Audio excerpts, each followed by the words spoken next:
Hey guys! Today I just thought I would show you some cool houseplants that you maybe didn't know exist. These ones are a little bit less weird than my previous two videos in this series I do. So definitely if you missed the first two videos I've done like this, go check them out to see some more kind of weird or less known varieties. But yeah, I do still think that these plants, although they may be a bit more common or talked about, they're still pretty, they're still definitely not common knowledge plants, you know? I hope you like these kinds of videos. Please let me know what you think. And while we're here talking about it, it'd be really cool if each of you left a comment sharing some plants that you feel others may not know about or know exist. And yeah, we can go look through the comments and Google the plants that you share. That's fun, right? I think that's fun. I'm excited. Before I show you the plants in this video, I did just want to say a huge thank you to Skillshare for making today's video possible. What initially drew me to Skillshare is how easy the platform is to use and the fact that there are thousands of courses taught by very engaging people. So it feels very one-on-one as you're learning. There really is something for everybody at every skill level in whatever topic you're trying to learn about. A course that has come in very handy for me this year is Animation for Graphic Designers, How to Animate a Logo, taught by William Kessling. I have a lot of new merch designs I will be releasing throughout this year. This course is actually what helped me to design the graphics. So yeah, stay tuned for that. There really is no reason not to try it, especially because the first 1,000 of my subscribers that click the link down below will get a free 1-month trial of Skillshare. So you can learn about a topic that interests you. Thank you so much, Skillshare. Let's get into the plants. Okay, now plants. Okay, so plant number one is a really exciting one, and I will give you a little bit of a backstory on this baby. So I went on a trip last year, got back to some plant mail. All the plants were pretty much dead. This guy, I was able to salvage this stem, this really long stem. The rest of it was rotted, completely dead, and look, it's grown. And now I'm gonna show it to you today because it is a really cool plant. It is an ARDISTA turtleback, I believe is what this is known as. And it's just a really cool plant. So, I mean, mine isn't incredible looking. One day it will be as it grows in some more, but I am very proud of the progress it has made. It is really cool. It has textured, bumpy leaves that look like a turtleback or like a beetle. I think they look a lot more like a beetle or something alien-esque. You know, do you think that looks alien-esque? I don't know. I just think it's a really cool plant. It has really beautiful colors. I do think this is one that people some people, or about half of people know about, half of people don't. But I find it to be a very cool plant, and it's actually surprisingly pretty easy. I mean, I was able to bring it back from death, which says a lot because sometimes I struggle. I do struggle quite a bit, you guys. But yeah, I thought it was a really pretty cool one. Water dripped out all over me pants. Oops. Anyway, ARDISTA turtleback. Okay, so honestly, I really wanted to show you pretty much all Syngonium this time around, but then I was like, you know what, we got to keep it down to just a couple because I talk about Syngonium way too much. Anyway, this is a Syngonium I decided I really wanted to show you. It is, oh, I'm not entirely sure. The name I know it by is a Syngonium ribbon. Why can't I talk? Are you hearing me talk? Well, it's because I haven't been sleeping. I know it as a Syngonium. I can't talk. I know this plant as a Syngonium ribbon. Why was that such a tongue twister? Anyway, this one is a very cool. This is a really cool, unique variety of Syngonium because the leaves grow super long and thin like this, super, super long and thin. Even as the plant gets bigger, which obviously my plant is just a small cutting, it was a gift from a friend. Once the plant gets really long leaves, they don't really widen all that much.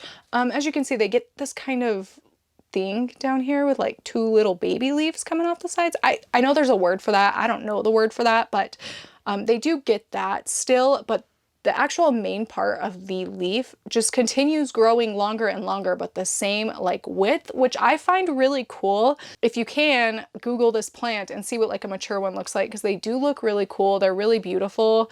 And it has been really easy so far. And I love me a green plant with this kind of gradient in the leaves, you can see. dark green to light green in the middle. I do think this is a really unique variety that I personally have never really heard anybody talk about, and I think it deserves some love. So we're going to talk about it today, and it's kind of hard to show because it's so skinny. It doesn't pick up on camera real well, but it is a cool one. I know that begonia aren't everybody's cup of tea, but I have to show you this one. It is called a begonia SARAWAK. It is one of the most beautiful begonias in my opinion. So here's mine. This is a little propagation I took. Okay, let me show this to you. So like, it's cute, right? It looks really cute. I mean, it is really, really cute. It has a really beautiful iridescence and like leaf shape, and it grows in pretty compact. Ooh, it just has the most beautiful gem-like looking leaves. Like, it really has beautiful colors from blues to like reds and purples. So like, not only does it look cute right now, it's pretty easy to grow in as far as begonias go, in my opinion. I'm not really a begonia expert by any means. Begonia SARAWAK. Next up is probably one of the more common ones on this list, the more well-known ones on this list, but I do think it is a really beautiful one that everybody should know about, and it is a Philodendron Jose Buono. It's beautiful, it's perfect. I love this plant. So the variegation can come in quite different from plant to plant. As you can see, even on my one plant, like, the leaves all do look quite a bit different, even though it is just one stem. So like, here we have a little kind of half moon action, another little half mooner, some really unique like freckling. I don't know. I just, wow, isn't that cool? Ain't she cool? I sure think so. And I love how different all of the leaves can look on this plant. It's getting a new leaf, and I love this plant. So I had to show you guys. Wow. Wow. Okay, so this plant is actually known, more commonly known as a Scindapsus lucens. It's actually not a Scindapsus at all. It's an ANADENDRUM AFFINE. I'll have the name on screen. I'm not sure how it's supposed to be pronounced. Words are not my strong suit. You guys already know that, but I do think it's a really beautiful plant, even though it is super commonly mislabeled. And I mean, I can see why people are mislabeling it, and why I thought it was a Scindapsus in the beginning too, just by looking at it. The leaves do look very Scindapsus-esque ish, but yeah, it's an anadendrum. Anyway, this one's a really pretty plant. Look at that leaf. This leaf got a little bit damaged. It is what it is. So just, you can look at it, it's fine. Plants get damaged. Plants aren't perfect all the time. It's fine. But this leaf is pretty pristine and beautiful. So you can see it, I don't know, I love the color of it. I love how matte the leaves are. Like, it looks super soft, you know, like I don't know about you, I could just sleep on this leaf right here. It looks like a pillow cloud or something. I don't know, but I do think this is a really pretty plant, really cool plant that more people should know. So I had to share it with you. Anadendrum affine, something. I'm kneeling and my legs are falling asleep. I need to adjust. Okay, we are gonna, what's it called? What's that squat called where like, it's a yoga pose where you like squat and put your butt almost to the floor and then you like push your knees out. That's what I'm doing right now. This is much more comf. I'm gonna show you another Syngonium, surprise, surprise. So this is a Syngonium T25, which, okay, it doesn't look like much, but it is much, especially as this gets bigger. It turns out really cool. So again, this is one I would definitely Google if you can. It's just a super slow grower in my opinion. I have quite a few Syngonium in my collection, and I will say this is by far the slowest growing variety I own, but it is well worth it. So, I mean, okay, you'll be able to see a little bit. The leaves just have a really cool shape. Like, they're very stout, whereas most Syngonium leaves are quite long. And not only that, but the variegation is really cool as well. So the white of the plant, the white of these leaves is more so on the outside, and then it has kind of different shades of green in the middle. But what I love about this plant is the fact, it's going to be so hard for you to see. I'll try to get some good footage of it, but there's pink, like a super hot pink border outline on each of the leaves. I mean, you do have to look really close. It's not something you notice like right up when you first look at the plant, but when you look really close, you can definitely see it. And I just think it's a really cute, cool plant. And why don't more people know about this? You are just a beauty, and everybody should know your name, which is Syngonium T25. Next up, we have an AGLAONEMA, which I know everybody loves pink plants. This is a really cool one, a really cool pink plant, like better than any other pink plant in my opinion. This is an AGLAONEMA ANYAMANEE. ANYAMANEE tricolor. So yeah, it's pink and white and freckled and green and very easy to take care of. I honestly kind of struggle. Okay, sometimes I don't. Me and Aglaonemas have had our ups and downs, okay? And this is one that I have not had any downs with. This was a gift from one of my friends. Was really, really nice of her, and I absolutely love it. I think it's so cute. It's by far my favorite pink plant. Would you look at that little leaf there? Wow. Wow. Even if you're not necessarily an Aglaonema person, I do think this is one that a lot of people could love if they knew that it existed, but I just don't feel like a lot of people know this baby exists. Like, would you look at that? Otherwise, I feel like more people would talk about this. Like, I feel like this should be up there with how people talk about the Aglaonema pictum tricolor, you know, the camouflagey one. I think this is equally as beautiful as that. People don't really know about her, I feel like. Or did you know? Let me know if you knew about this plant already, or I don't know what you think of it, because I love it. I love it, and it deserves all the love in the whole world. I wanted to show you a Hoya, and okay, I think people know that there is a variegated Hoya Bella. I don't know if people know that there are two different kinds. So here we have the two different kinds. This is the variegated one, and this is the variegated like Louis Bois one, which is the one I'm really mostly showing you in this video because I do think this one is more known. I just wanted to show them side by side so that you could see the difference. They are so cute. I love them. They're pretty easy and low maintenance, and look, they just look so cute together, especially. Maybe I should just pot them up together. Should I do that? Yeah, and make it like a combo pot of both kinds. I think I might just do that. So this one, again, Hoya Louis Bois, and the regular variegated. I'm not sure what the name of the regular variegated one is. I'm also wondering if you knew about this one.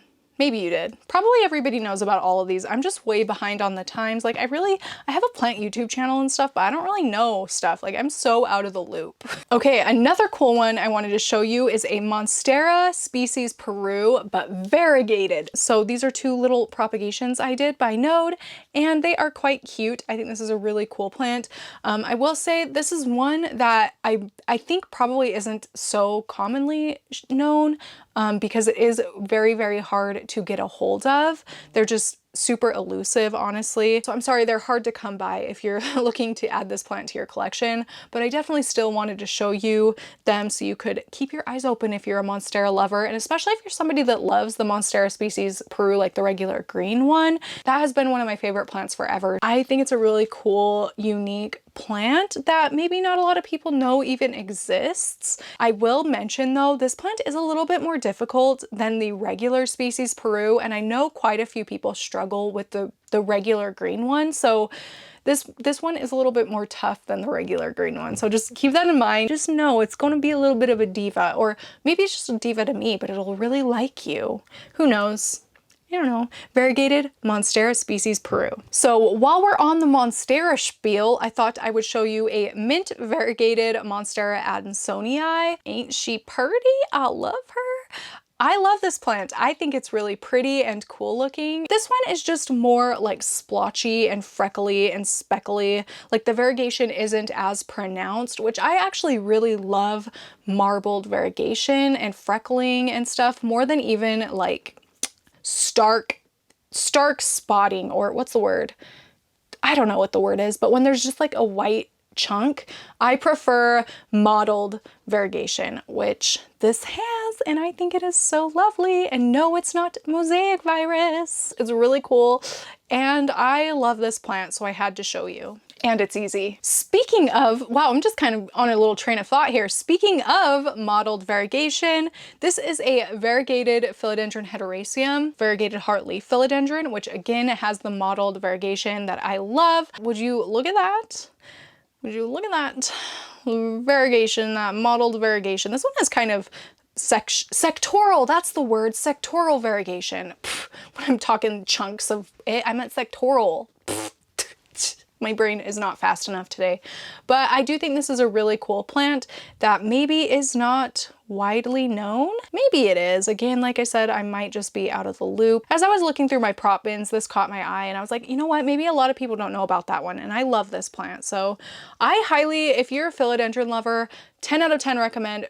getting this if you're able to, because it's a fun one and it's just as easy as the green one, like the regular heartleaf. Grows well, so we love that in a planty, right? Last up, we have another Monstera. I guess I was kind of on a Monstera kick as I was thinking of cool plants that I don't think everybody knows about, but this might look like a Monstera Standleyana to you, which it is, but it's not. It's not the one you're thinking of. It is a Monstera Standleyana AUREA. I don't have one here that I can compare it to. Dang it, they're all not right here. The AUREA just has yellowish, goldish variegation. The variegation does look quite a bit different. So the Standleyana albo is the one most people probably think of when they hear Monstera Standleyana. This is different. Like if you have one of those, I think you'll be able to see the difference.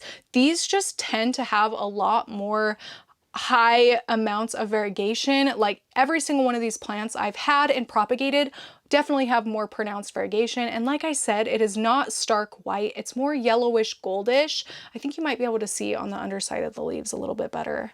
The lighting in here is a little bit weird, but it is definitely more yellow golden, mottled looking, less sectoral. I mean, obviously there is some like sectional variegation on the plant, but overall it more commonly comes in like this. There's a lot more of this kind of variegation on this plant than on the albo one, which I find really beautiful. So this is one I do prefer.